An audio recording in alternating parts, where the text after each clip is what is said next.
Hi friends, welcome to परम classes channel.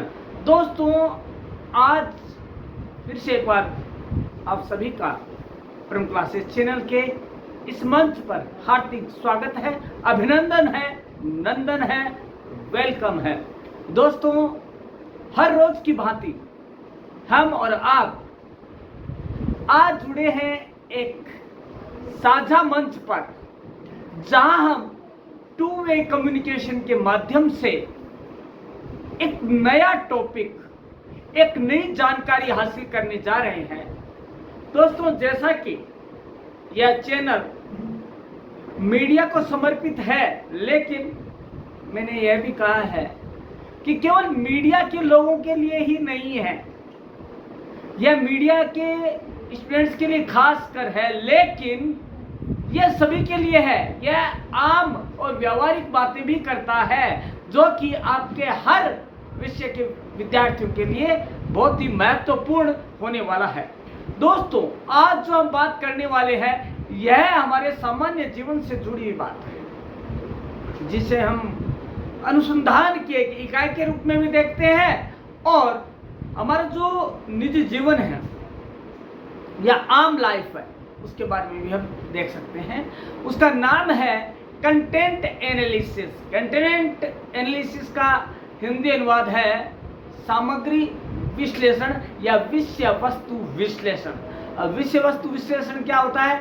जैसे कि किसी ने पूछा, भगवान राम के बारे में पूछ लिया, हमने क्या किया, उसका विस्तार कर दिया, उनके गुणों के बारे में बता दिया, वो मर्यादा पुरुषोत्तम क्यों है वो बता दिया, उन्होंने रावण पर विजय कैसे प्राप्त की वो बता दिया। तो ये क्या है? Content analysis. हमारे पास एक वर्ड था, हमारे पास एक शब्द था राम, हमने राम की व्याख्या कर दी, वह क्या है? कंटेंट एनालिसिस है।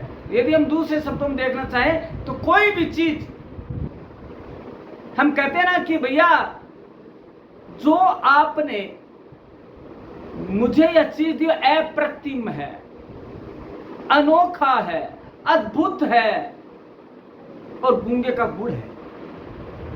लेकिन दोस्तों, विषय वस्तु विश्लेषण कभी भी गूंगे का गुड़ नहीं हो सकता, क्योंकि उसका विश्लेषण जरूरी है, उसका विस्तार जरूरी है। गूंगा है लेकिन लिख तो सकता है। विश्लेषणात्मक वर्णन जो है वो क्या है?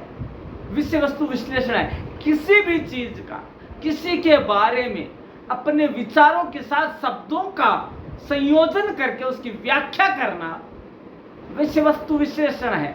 किसी वस्तु, किसी विषय के बारे में जब हम आम बातचीत करके उसे विस्तार प्रदान करते हैं, तो वह होता है विषय वस्तु विश्लेषण। यह अनुसंधान का एक भाग नहीं है, बल्कि हमारी जो रूटीन लाइफ है, हमारी दैनिक दिनचर्या, उसका एक भाग है, जो कि हमें बताता है कि हम किसी भी चीज को क्यों स्वीकार करें। क्योंकि जब तक हमारे सामने उसकी व्याख्या नहीं की जाती, हमारे सामने उसको खोल कर नहीं दिया जाता, उसकी विश्लेषणात्मक उसकी बात नहीं कर दी जाती, तब तक हम उसे स्वीकार करने की स्थिति में नहीं होते हैं। दोस्तों, यह चीज है दोस्तों विषय वस्तु विश्लेषण। अब हम इसे जानने के लिए कुछ इसके अर्थ और कुछ परिभाषाएं देख लेते हैं, जिससे कि हमें लगता है कि यह विषय वस्तु विश्लेषण है क्या, कंटेंट एनालिसिस क्या है। तो हम जान लेते हैं। विषय वस्तु विश्लेषण का अभिप्राय प्राय किसी वस्तु की उपादेयता का अवलोकन करने से है। बस, हम किसी वस्तु को क्यों स्वीकार कर रहे हैं, हम किसी वस्तु का क्यों सेवन कर रहे हैं, उसकी उपादेयता का विश्लेषण करना क्या है? विषय वस्तु विश्लेषण है। हमें कोई फल ज्यादा पसंद है, क्यों है, तो हम उसका विश्लेषण करेंगे, तो क्या होगा? विषय वस्तु विश्लेषण होगा। उसके अलावा हमें कोई व्यक्ति क्यों ज्यादा पसंद होता है, हम उसका विश्लेषण कर देंगे। हमें कोई व्यक्ति क्यों बुरा लगता है, हम उसका विश्लेषण कर देंगे। तो यह विषय वस्तु विश्लेषण है, जो कि हमारे खुद के धारणाओं, विचारों और अनुभवों पर आधारित है। दोस्तों, तो यह है विषय वस्तु विश्लेषण। आगे हम देख लेते हैं। विषय वस्तु विश्लेषण का इतिहास उतना ही पुराना है जितना पढ़ना, लिखना, सीखना, देखना, सोना, उठना, जागना, क्योंकि इसका डायरेक्ट संबंध मानव संबंध से है। मानव संबंध और विषय वस्तु विश्लेषण एक दूसरे के पूरक है, एक दूसरे के विरोधी तत्व नहीं होकर क्या है, पूरक है। क्योंकि मानवीय संबंध ही विषय वस्तु का विश्लेषण कर सकते हैं।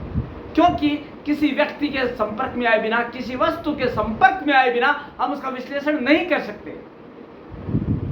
दोस्तों, सपोज मैंने कोई एक ऐसी वस्तु देखी नहीं और मेरे को पूछ लिया गया कि इसका विश्लेषण कीजिए, मैं नहीं कर पाऊंगा। मैं केवल अवधारणाओं का उपयोग करूंगा, वो अवधारणाएं सही नहीं है। यह विषय वस्तु विश्लेषण क्या कहता है कि जब तक हम उसके संबंध में नहीं आ जाते या वह हमारे मानवीय संबंधों का भाग नहीं बन जाती है वस्तु, तब तक उसका विश्लेषण या वर्णन करना मुश्किल ही नहीं, नामुमकिन है। तो आगे हम जान लेते हैं। हम उसमें जो भी हम वस्तु पढ़ते हैं, देखते हैं, लिखते हैं, सीखते हैं, हम उसमें निहितार्थ का संक्षेपण, व्याख्या या विश्लेषण करने की कोशिश करते हैं। इस प्रकार विषय वस्तु विश्लेषण का संबंध मानव स्वभाव से है। हम उसका संक्षेपण करते हैं, हम उस जो विषय वस्तु दी हुई है हम उसके अनुसार उसका संक्षेपण कर देते हैं, शॉर्ट कर देते हैं, उसका डिटेल में कर देते हैं, उस पर एनलाइट कर देते हैं। विषय वस्तु विश्लेषण, व्याख्या, वर्णन डिटेल्ड में चले जाते हैं, एक्सप्लेन कर सकते हैं। लेकिन होना की चाहिए, हमारे पास वो वस्तु होनी चाहिए, हमने उसका उपयोग कर रखा हो, वो हमारे अनुभवों पर आधारित हो, तभी ये विषय वस्तु विश्लेषण बहुत ज्यादा प्रभावी और बहुत ज्यादा आसान हो सकता है। दोस्तों, तो अब इसे समझने के लिए हम कुछ परिभाषाओं पर गौर करेंगे, क्योंकि मुंडे मुंडे मति भिन्ने, जितने दिमाग हैं, जितनी बुद्धि है, उतनी ही क्या परिभाषाएं, उतने ही अभिप्राय है, लेकिन सबका मतलब एक होता है। हम सारूप में देखेंगे। तो दोस्तों, हम आज जान लेते हैं कि ये है क्या, इन्हें परिभाषाओं के रूप में कैसे देख सकते हैं। तो परिभाषा क्या देखेंगे, परिभाषा क्या है, तो हम जान लेते हैं। यदि हम परिभाषाओं के रूप में देखें तो यह गुडेवाट के अनुसार दो शब्दों का मेल है, दो शब्द जुड़े हुए हैं, एक शब्द नहीं है। विषय वस्तु विश्लेषण। विषय वस्तु क्या है मैं बताता हूं आपको। विचार या सिद्धांत है जिनकी सहायता से व्यक्ति विभिन्न कार्य करता है। वह वस्तु है, वह विचार है, वह सिद्धांत है जिसकी हेल्प के बिना कोई भी कार्य संभव नहीं है। विषय वस्तु है, वो हमारा कंटेंट है। कंटेंट क्या है, हम कोई भी वस्तु का उपयोग करते हैं, कोई भी पदार्थ का उपयोग करते हैं, किसी सेवा का उपयोग करते हैं, तो वो तो क्या हो गया, विषय वस्तु। और हम जब उपयोग करने के बाद उसका विश्लेषण करते हैं या हम उसे विस्तार से समझाने की कोशिश करते हैं, अपने अवधारणाओं से, अपने अनुभवों से, अपने उपयोग करने की क्षमता के साथ जब हम उनके बारे में विस्तार से बात करने की कोशिश करते हैं, तो वह विषय वस्तु विश्लेषण बन जाता है। और गुडेवाट की इस परिभाषा में स्वतः ही विषय वस्तु विश्लेषण का अर्थ मुखरित, स्पष्ट और आसान हो जाता है। लेकिन दोस्तों, हमें समझना है, रटना नहीं है। तो इसके लिए हमें और भी कुछ परिभाषाओं पर ध्यान देना चाहिए, और उनमें से है केपलन। केपलन की जब बात आती है तो विषय वस्तु विश्लेषण अपने आप सुस्पष्ट हो जाता है। और उन्होंने कहा है, केपलन के अनुसार विषय वस्तु विश्लेषण एक विशेष संप्रेषण के अंतर्गत निहित विषयों को क्रमबद्ध तथा मात्रात्मक रूप से विवेचनात्मक अध्ययन प्रस्तुत करने का प्रयास करता है। विशिष्ट शब्द आया है। विशिष्ट शब्द क्या है, क्योंकि वस्तु भी विशिष्ट है, चाहे विषय विशिष्ट हो, चाहे वस्तु विशिष्ट हो, चाहे सेवा विशिष्ट हो, वो विशिष्ट होगी। हम उसका विश्लेषण करेंगे, हम उसका वर्णन करेंगे, वो हमें सिद्धांत प्रदान करते हैं, वो हमें वो शक्ति प्रदान करते हैं कि हम उनका विश्लेषण कर सकें। देखिए, दो है, ए और बी। हम ए के बारे में बहुत अच्छे अच्छे विचार रखते हैं, जबकि बी के बारे में नहीं। क्योंकि हमारे सिद्धांत, हमारी अवधारणाएं, हमारा उपयोग, हमारे अनुभव मानव स्वभाव से जुड़े हुए हैं, और मानव स्वभाव और व्यवहार के आधार पर विषय वस्तु की जो व्याख्या है, विश्लेषण है, वो किया जाना आसान और सरल हो जाता है दोस्तों। अब हम केपलन के अनुसार अब हम जान लेते हैं दूसरे की और परिभाषा, उस पर भी गौर कर लेते हैं। जिन्होंने कंटेंट एनालिसिस नाम दिया, विषय वस्तु विश्लेषण नाम दिया। अभी पूछा जा सकता है विषय वस्तु विश्लेषण शब्द के जनक कौन है, तो उनको भी हम जान लेते हैं। उनका नाम है बोरिल्सन। बोरिल्सन क्या है? उन्होंने कहा है, उन्होंने ही कहा क्या, उन्होंने ये शब्द दिया है विषय वस्तु विश्लेषण। सबसे पहले जिसने भी ये नाम इजाद किया, जिसने नाम का उपयोग किया, वह कौन है? बोरिल्सन। उन्होंने क्या कहा है? उन्होंने कहा है विषय वस्तु विश्लेषण अनुसंधान की वह प्रविधि है जिससे संप्रेषण द्वारा प्राप्त व्यक्त सामग्री को वस्तुपरक, क्रमबद्ध तथा मात्रात्मक रूप प्रदान किया जाता है। दोस्तों, वह प्रविधि है, आम जीवन की प्रविधि है, जिसे कि हम क्रमबद्ध, मात्रात्मक और व्यवस्थित रूप से उसकी व्याख्या करने के लिए तैयार हो जाते हैं। यह है बोरिल्सन। बोरिल्सन को महत्वपूर्ण ढंग से क्यों देखा जाता है? क्योंकि उन्होंने ही कंटेंट एनालिसिस को सबसे पहले उपयोग किया। उन्होंने बताया कि कंटेंट एनालिसिस होता क्या है। तो अब दोस्तों हम सार रूप में देख लेते हैं। यदि हम सार रूप में कहें तो कंटेंट एनालिसिस या सामग्री विश्लेषण मानवीय अनुभवों तथा ज्ञान के रिकॉर्ड का विश्लेषण करने का प्रयास मात्र है। बस लास्ट में यही कहा जा सकता है कि क्या है ये। हमने सब परिभाषाओं को देखा, हमने सब अनुभवों को देखा, हमने सबके अर्थों को देखा, हमने सबके शाब्दिक हेरफेर को देखा, लेकिन मतलब एक निकला कि अनुभवों और उनका जो सिद्धांत रहे हैं, उनके अनुभव रहे हैं, उनका जो उनके साथ संबंध रहे हैं, उनके और ज्ञान का रिकॉर्ड है, उसका विश्लेषणात्मक व्याख्या करना ही क्या है? विषय वस्तु का विश्लेषण करना, सामग्री विश्लेषण है। तो ये हो गया सामग्री विश्लेषण, विषय वस्तु का विश्लेषण। विषय वस्तु विश्लेषण क्या है हमने समझ लिया, लेकिन इसके प्रयोजन क्या है? प्रयोजन भी जानना आवश्यक है। प्रयोजन का मतलब जानते हैं, उद्देश्य क्या है? तो उद्देश्य तब मुखरित होते हैं जब उनके बारे में हम जान लेते हैं कि क्या चीज है। तो दोस्तों, सूचना भंडारण तथा व्याख्या एक महत्वपूर्ण विषय बन गया है, जिसमें कि विभिन्न क्षेत्रों के लोग शामिल होते हैं। दोस्तों, ये ऐसे नहीं होता है। किसी के बारे में व्याख्या करना इतना सरल नहीं है, आसान नहीं है। पहले हम उसका उपयोग करेंगे, फिर हमारे अनुभव उसमें जोड़ेंगे, और अनुभवों और उपयोग के आधार पर जो परिणाम आते हैं उन्हें भंडारण करते हैं कहाँ? हमारे दिमाग में, कंप्यूटर में या हमारी नोटबुक में, और उसी के आधार पर हम निष्कर्ष या परिणाम तक पहुंचते हैं। दोस्तों, यह है, और उसमें बहुत से लोग हैं, ऑफलाइन भी करते हैं और टेक्नोलॉजी का भी काम में लेते हैं। तो दोस्तों, बहुत से तरह के विविधाया भी हो गया है, जिसमें लोग भी आ रहे हैं और टेक्नोलॉजी भी ने भी अपना घर कर लिया है। जैसे एआई है, आर्टिफिशियल इंटेलिजेंस है, वह विषय वस्तु सामग्री विश्लेषण का सबसे बड़ा हथियार बन चुके हैं, जिसमें व्यक्तियों की इतनी जरूरत नहीं पड़ती जितना कि टेक्नोलॉजी की जरूरत है। तो दोस्तों, दूसरा देख लेते हैं। यह शोध पद्धति के रूप में विकसित हुई है, जो कि अन्य जांच तरीकों की पूरक है। पूरक है, विरोधाभासी नहीं है। क्योंकि दोस्तों, वह प्रविधि जो अनुसंधान में काम में ली जाती है, वो वैज्ञानिक कब होती है? जब वह नंगी आंखों से अवलोकन किया जाता है, जब वह साक्षात्कार के द्वारा जाना जाता है। तो ये दोस्तों क्या है? विषय वस्तु विश्लेषण भी क्या है? दोस्तों, मैं बात बता दूं, जब तक आप किसी चीज का उपयोग नहीं करेंगे, जब आपके वो उपयोग व अनुभवों से होकर नहीं गुजरेगा, तब तक आप उसकी व्याख्या के साथ न्याय नहीं कर पाएंगे। तब तक आप उसके बारे में कुछ भी कहने के लिए तैयार नहीं होंगे, क्योंकि आप यही कहेंगे कि पहले मैं वापरूंगा, पहले मैं उपयोग करूंगा, उसके बाद मैं कुछ कह पाऊंगा कि कितना ये विषय वस्तु है या वही जो वस्तु है ये कितना ज़्यादा प्रभावी है मेरे लिए, और मैं इसी को क्यों अपनाऊं बजाय दूसरे के।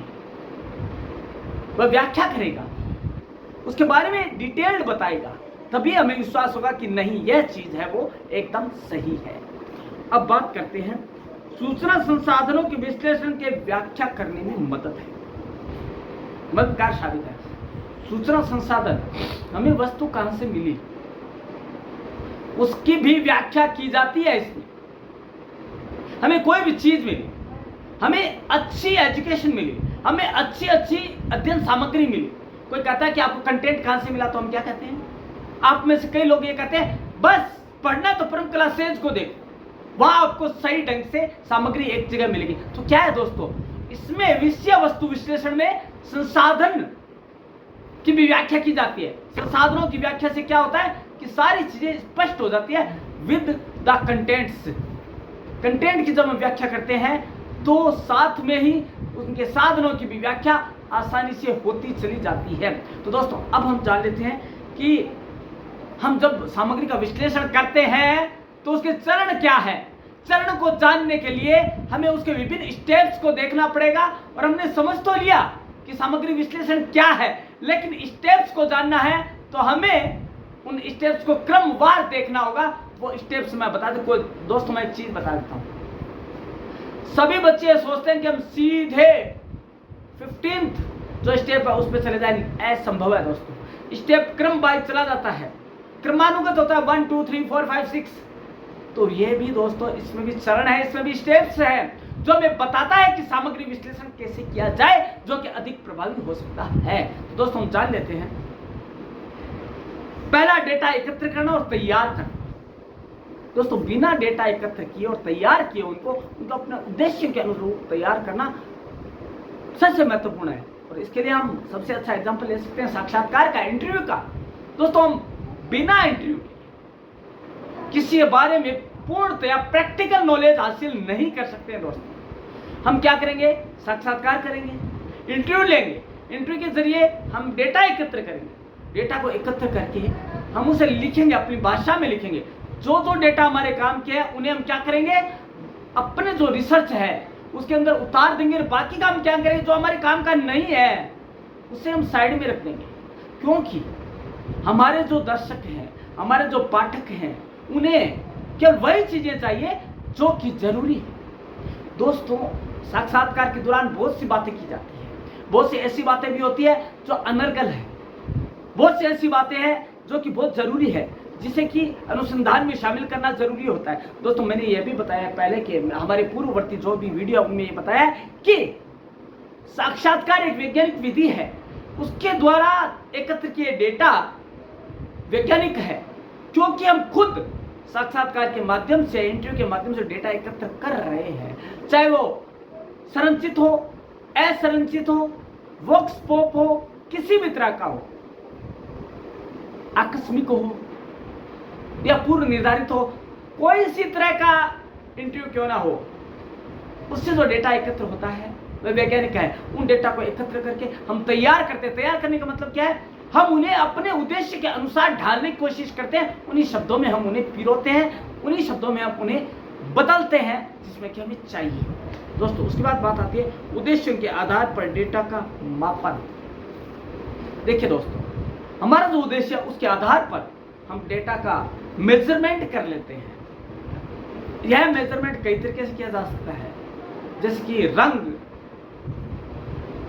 डिजाइन, टाइप, तरीका, ये सारी की सारी क्या है, रंग भी है, उम्र भी है, कद भी है। इसके आधार पर हम मापन कर सकते हैं। जो कि डेटा हमने एकत्र किया और तैयार किया उसका मापन करेंगे। किस आधार पर करेंगे?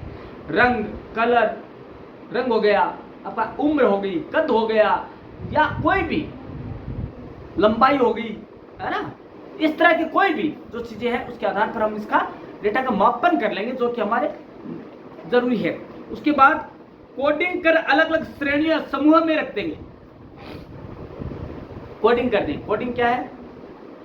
वयस्क, बुजुर्ग, महिला, पुरुष, बच्चे, हमको इनको कोडिंग करके क्या अलग अलग ग्रुप में रख देंगे। ग्रुप पहला क्या है, वयस्क, जैसे चाइल्ड का है चाइल्ड में रख देंगे, यदि एडल्ट का तो हम एडल्ट में रख देंगे, फीमेल का तो फीमेल में रख देंगे, मेल है तो मेल में रख देंगे, और यदि ओल्ड एज है तो ओल्ड एज में रख देंगे।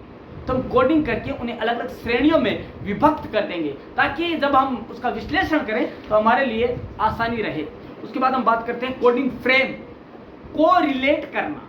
वो किसी को रिलेट हो रहे हैं, जैसे हमें कि किसी की आयु के बारे में जानना है, या हमें ये जानना है कि शिक्षा क्या है, एजुकेशन क्या है उनके बीच में। जैसे बच्चे हैं, कितने से कितने उम्र के बच्चे हैं, वो कौन सी क्लास में है, उनका एजुकेशन स्तर क्या है।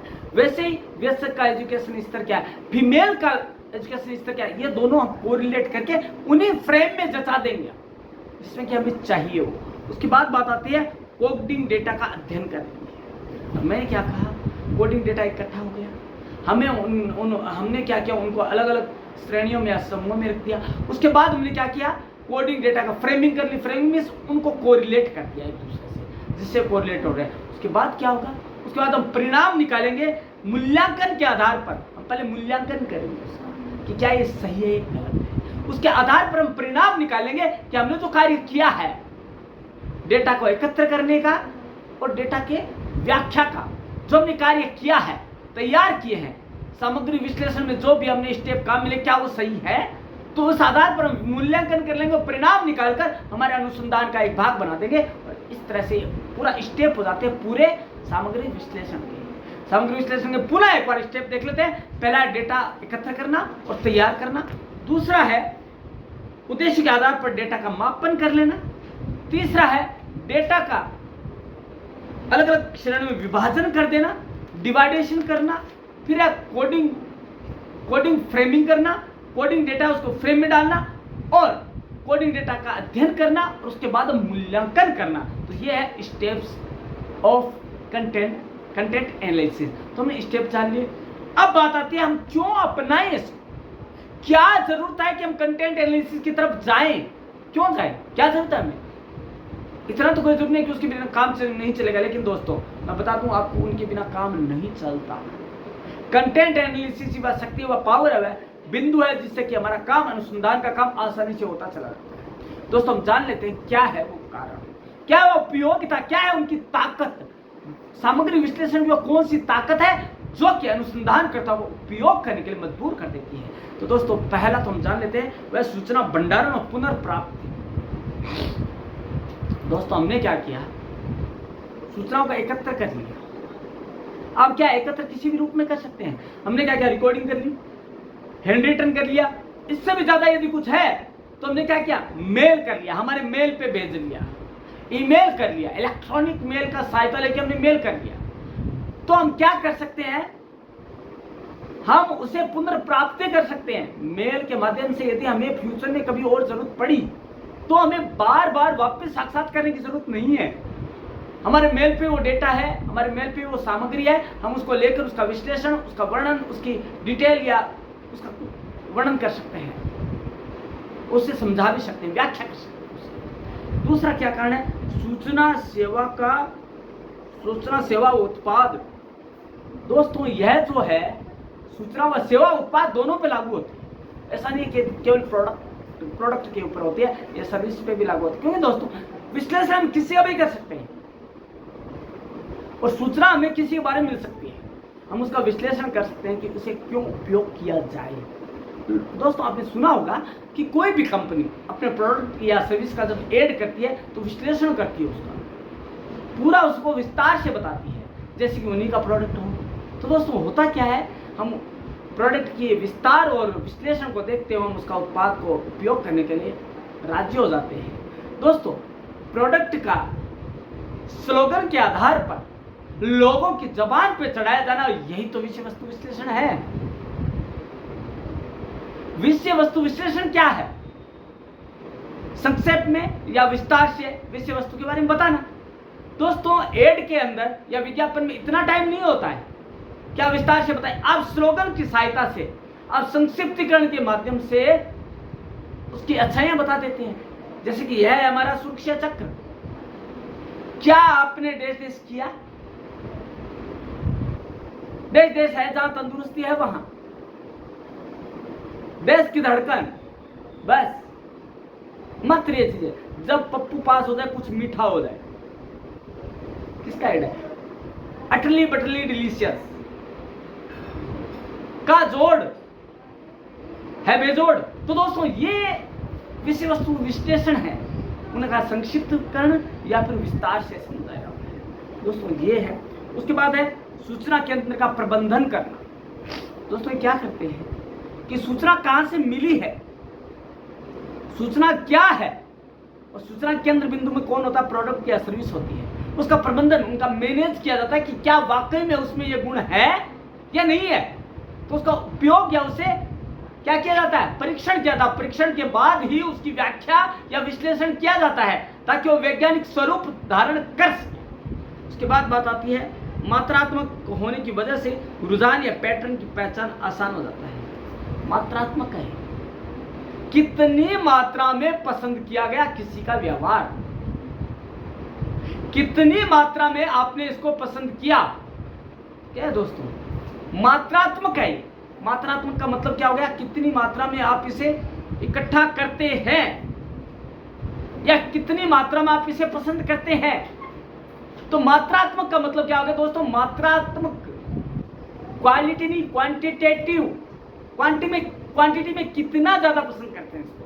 10%, 20%, 30%, 40% या 100%। दोस्तों विषय वस्तु विश्लेषण ये भी है। इसका प्रयोग मैं बता दूं, एक एग्जांपल बताता हूं। एक्स पार्टी ने अपने उम्मीदवार को मार्केट में उतारा।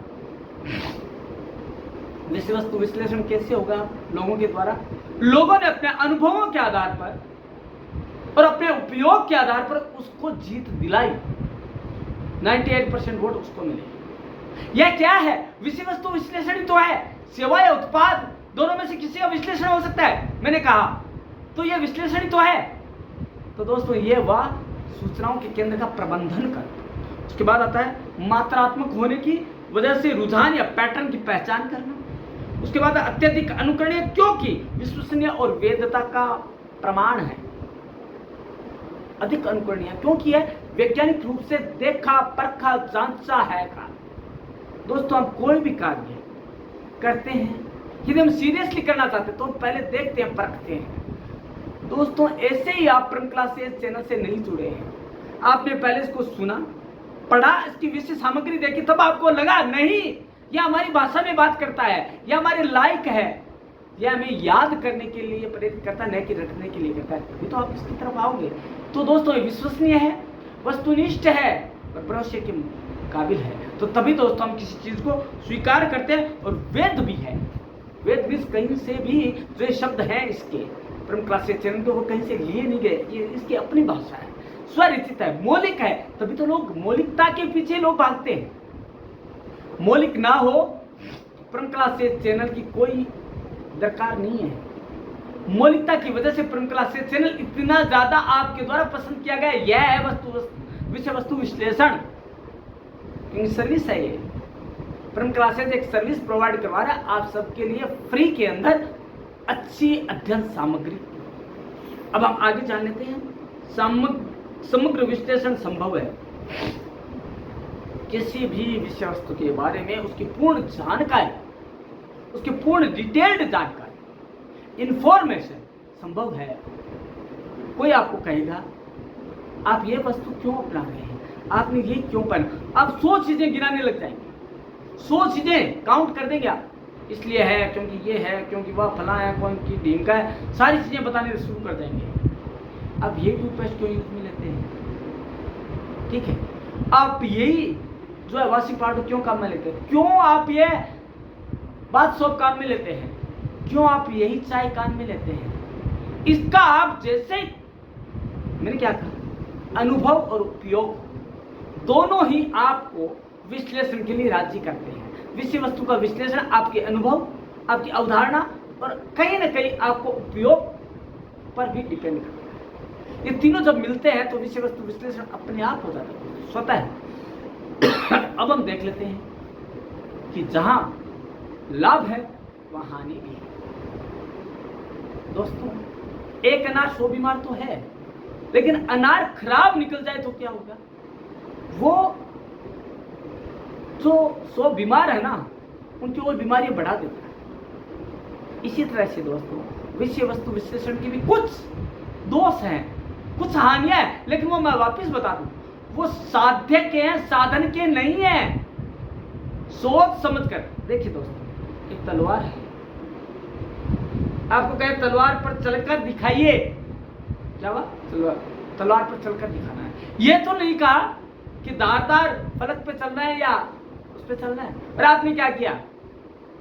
धारदार पर चल लिए और आपके पांव लहूलुहान, जबकि आपको चलना कहां था? उस तरफ चलना था जहां धार नहीं थी, भौंतरा था। दोस्तों, ये होती है समझ,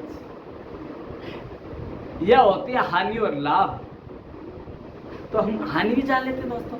हानि को जानने के लिए हम देख लेते हैं कि यह पूर्वाग्रह से भी ग्रसित हो सकता है।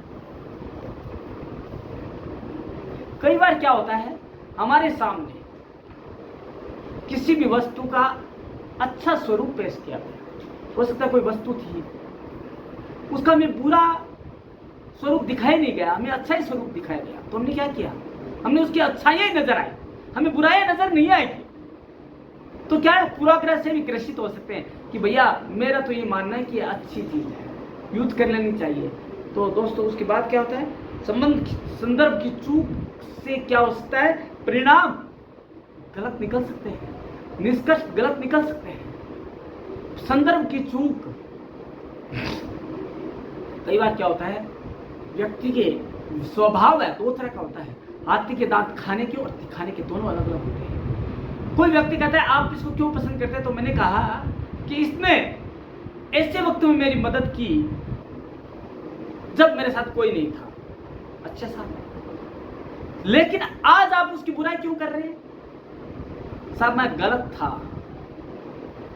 उस समय गलत था पहली बार जब मैंने अपना अनुभव का काम लिया। दोस्तों, लेकिन तब तक लोग अपनी धारणाएं उसके प्रति बना चुके थे।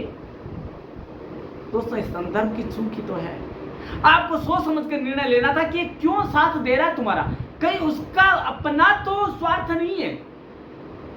दोस्तों, आज विश्व में माँ बाप के अलावा कोई भी ऐसा नहीं है जो कि आपका सच्चा हितैषी हो, लेकिन यदि कोई हितैषी है तो हमें ठोक बजाकर देखना चाहिए उसको कि वह क्यों हमारी हेल्प करेगा, बेवजह क्यों हमारी तरफ खड़ा रहेगा। कोई न कोई उसका भी उद्देश्य निकल रहा होगा, उसका भी मतलब कोई सध रहा होगा, तभी तो करेगा। दोस्तों, ये था हानियां और लाभ। अब हम जान लेते हैं विशेषताएं क्या है, मूलभूत विशेषताएं क्या है, विशेषता में नेचर क्या है। तो पहला नेचर है, विषय वस्तु में विषय, प्रतीकों तथा अर्थों का अध्ययन शामिल है। प्रतीक, विषय तथा अर्थ का अध्ययन। प्रतीक, हमें कोई एक चिन्ह दिखाया गया, जैसे कि हम राइडिंग के लिए जाते हैं, या हम टेस्ट ड्राइव के जाते हैं, या हम लाइसेंस के लिए जाते हैं।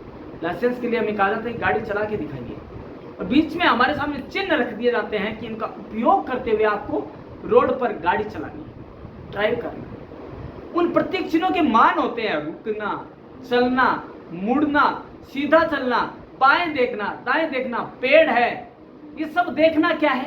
प्रतीक चिन्ह है। विषय, विषय कोई भी सब्जेक्ट है उसके बारे में व्याख्या करना, क्योंकि हमारा सब्जेक्ट क्या है, हमारा विषय क्या है कि एक विशेष अवधि में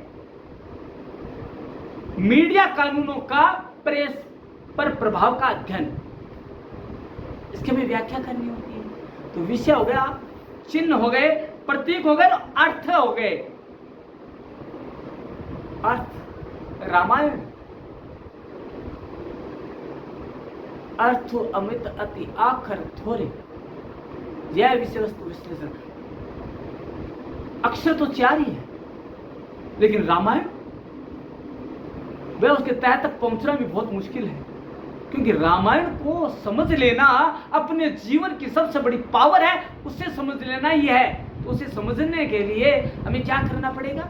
अर्थ अमिता त्याग कर थोड़े, तुलसीदास को समझना पड़ेगा। यह है दोस्तों। उसके बाद आती है सामग्री विश्लेषण में डेटा एकत्र तथा विश्लेषण शामिल है, जिससे कि परिणामों के आधार पर निष्कर्ष निकाले जा सके। डेटा एकत्र कर लिया, विश्लेषण कर लिया, उसके आधार पर परिणाम निकालना आसान हो जाता है। क्योंकि दोस्तों परिणाम कब निकाले जाते हैं?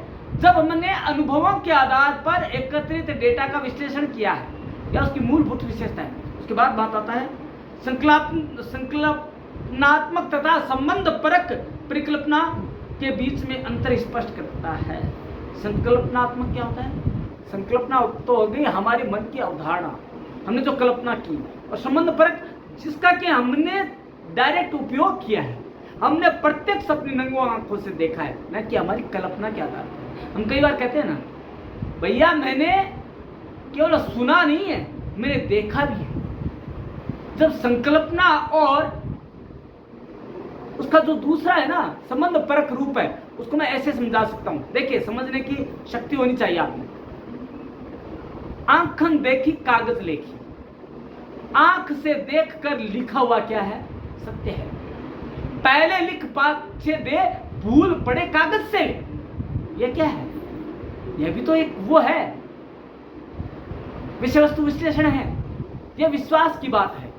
उसके बाद बात आता है इसे आसानी से किया जा सकता है तथा उच्च स्तरीय मानवीकरण तथा दोहराव भी संभव है। आसानी से कर लिया हमने इंटरव्यू, हमने डेटा भी एकत्र कर लिया, उसकी व्याख्या भी कर दी, लेकिन हमें जब भी जरूरत हुई तो हमने क्या किया? उसका हम वापस दोहराव भी कर सकते हैं। हमें चाहिए तो मेल से उतार भी सकते हैं और ले भी सकते हैं। उसके बाद बात आती है विषय वस्तु का विश्लेषण करते समय पूर्वाग्रहों के प्रति संवेदनशील रहकर उदाहरणों तथा उदाहरणों को बाहर ही रखा जा सकता है। दोस्तों, हम जब इसकी विषय वस्तु विश्लेषण करते हैं तो हालांकि इसके कई अवगुण हैं, मेरे अवगुण चितना धरो, तो हमें करना क्या? अवगुणों को साइड में कर देना है, पूर्वाग्रहों को साइड में कर देना है। हमारे अनुभव और उपयोग के आधार पर उसकी व्याख्या करनी है, व्याख्या सही होगी। हम अब बात कर लेते हैं इसके प्रकार की, जो दो ही प्रकार हैं दोस्तों। आज का जो लास्ट टॉपिक है वह है इसके प्रकार क्या होता है? जो मैंने अभी बात की, संकल्पनात्मक, संबंध पर। संकल्पनात्मक क्या होता है? हमारी कल्पना के आधार पर होता है। और वह कब होता है? देखिए, मैं इसको बता देता हूँ। वैचारिक सामग्री विश्लेषण को संबंध परक विश्लेषण से अलग करता है ये, और इसके अंदर क्या है? वैचारिक या संकल्पनात्मक विश्लेषण आमतौर पर वह विधि है जिसके बारे में लोग तब सोचते हैं जब वे सामग्री विश्लेषण के बारे में बात करते हैं। दोस्तों, होता क्या है? जैसे एक एग्जांपल है, आप और आपका दोस्त है, वो नेटफ्लिक्स पर मूवी देख रहा है, दोनों पॉपकॉर्न खा रहे हैं। पॉपकॉर्न खाते खाते आप अपने दोस्त से बात करते हैं कि तुम्हें कैसी लगी जो मूवी जो हम देख रहे थे, वो कैसी लगी? तो क्या कहता है? यार वाकई में बहुत बढ़िया थी, उस कैरेक्टर का तो क्या है कहना, उसका क्या कहना। लेकिन हम क्या सोचते हैं? अरे मैं तो पॉपकॉर्न खाने में मस्त हो गया कि कहीं मेरा दोस्त ज्यादा ना खा ले। तो मैं क्या करूंगा? उसकी प्रभावशीलता का अंकन करने के लिए मैं वापस वो मूवी देखूं, क्योंकि विश्लेषण उसने सही किया या नहीं किया है, मेरी कल्पना में सही नहीं उतर रहा है। तो मैं क्या करूंगा? तो इसमें वही है ना, जब हम विवेचनात्मक बात करते हैं तो हम तब उसके बारे में सोचते हैं जब हमने उसके बारे में बात कर रहे होते हैं, और हम पुनः वहीं पहुंचते हैं। दूसरा है संबंध परक। संबंध परक की बात बता दूं मैं। संबंध परक क्या चीज है? संबंध परक का संबंध, दोनों तरफ का संबंध या समायोजन या कोरिलेशन। मैं बताता हूं कोरिलेशन क्या है। संबंध परक सामग्री विश्लेषण व्यक्ति धारणाओं का अपने आप में कोई अर्थ नहीं होता, लेकिन उनका अर्थ तब निर्मित होता है जब उन्हें अन्य धारणाओं के साथ संयोजित करके देखा जा सकता है। दोस्तों, मैं एक चीज बताता हूं, होता क्या है, यदि अपने को कोविड-19 के ऊपर अध्ययन करना है, हम कैसे करेंगे? हम लोगों को पूछेंगे कि आपको अकेलापन कैसा हुआ, अकेलापन के बारे में आपके क्या विचार है? कोविड और अकेलापन के बारे में आप अपने विचार व्यक्त कीजिए। तो अकेलापन अपने आप नहीं है, उसमें अलगाव एक वर्ड है। हम उसको किससे जोड़ेंगे? अलगाव। क्या अकेलापन खुद ने महसूस किया या दूसरे ने करवाया या किसी ने आपको अकेला कर दिया? अलग अलग बातें। अलगाव मीन्स अलग थलग कर देना, या ये कर देना कि भैया इसको समाज से बाहर करो, इसे गांव से बाहर करो, इसे मोहल्ले से बाहर करो, नहीं तो ये कोविड फैलाएगा। यह संबंध परक, संबंध होना, बीमारी का और व्यक्ति का आपस में संबंध होना। दोस्तों, आज जो हमने कई टॉपिक जाने हैं, एक दूसरे के अंदर गुंथित थे, एक दूसरे से समायोजित थे, एक से कोरिलेटेड थे एक दूसरे से। वो था विषय वस्तु विश्लेषण, जो महत्वपूर्ण बिंदु था एग्जाम के हिसाब से भी। तो एमसीक्यू एक पहला कौन सा बनता है आपका, कि सबसे पहले कंटेंट एनालिसिस शब्द किसने काम में लिया, बेरिल सर ने लिया। ये सबसे बड़ा आपका एमसीक्यू बनता है यदि कंटेंट एनालिसिस में से सवाल पूछा जाता है तो। और सबसे आसान तरीका कौन सा है अनुसंधान में, कंटेंट एनालिसिस। तो दोस्तों आज आपने जाना कि कंटेंट एनालिसिस होता क्या है, इसके अलग अलग व्यूज क्या है, विविध आयाम क्या है, हमने जान तो लिया। लेकिन दोस्तों हम इन्हें अपने यहाँ पे नोट कैसे करेंगे अपने पास। दोस्तों इसके लिए आपको एक काम तो करना ही पड़ेगा, आपको बेल आइकन दबाना पड़ेगा, आपको सब्सक्राइब करना पड़ेगा और कंटेंट में लिख देना है कि आपको कैसा लगा। ये जो आपके कंटेंट होते हैं ना दोस्तों, यह हमारे ऊर्जा को बढ़ाता है, यह वही काम करता है हमारे लिए जो कि एक रक्त की एक बूंद आपके शरीर में काम करती है। दोस्तों आपको पता नहीं है, आपके कमेंट्स हैं वो हमारे लिए बहुत ज्यादा पावर का काम करती है और हम उत्साहित होते हैं आपके लिए काम करने के लिए। तो दोस्तों हम टू वे कम्युनिकेशन करते रहेंगे, तब होगा जब आप वीडियो देखेंगे और अपने विचार व्यक्त करेंगे। ये तो टू वे कम्युनिकेशन है। दोस्तों हम कल मिलते हैं इसी समय इसी मंच पर, तब तक के लिए धन्यवाद।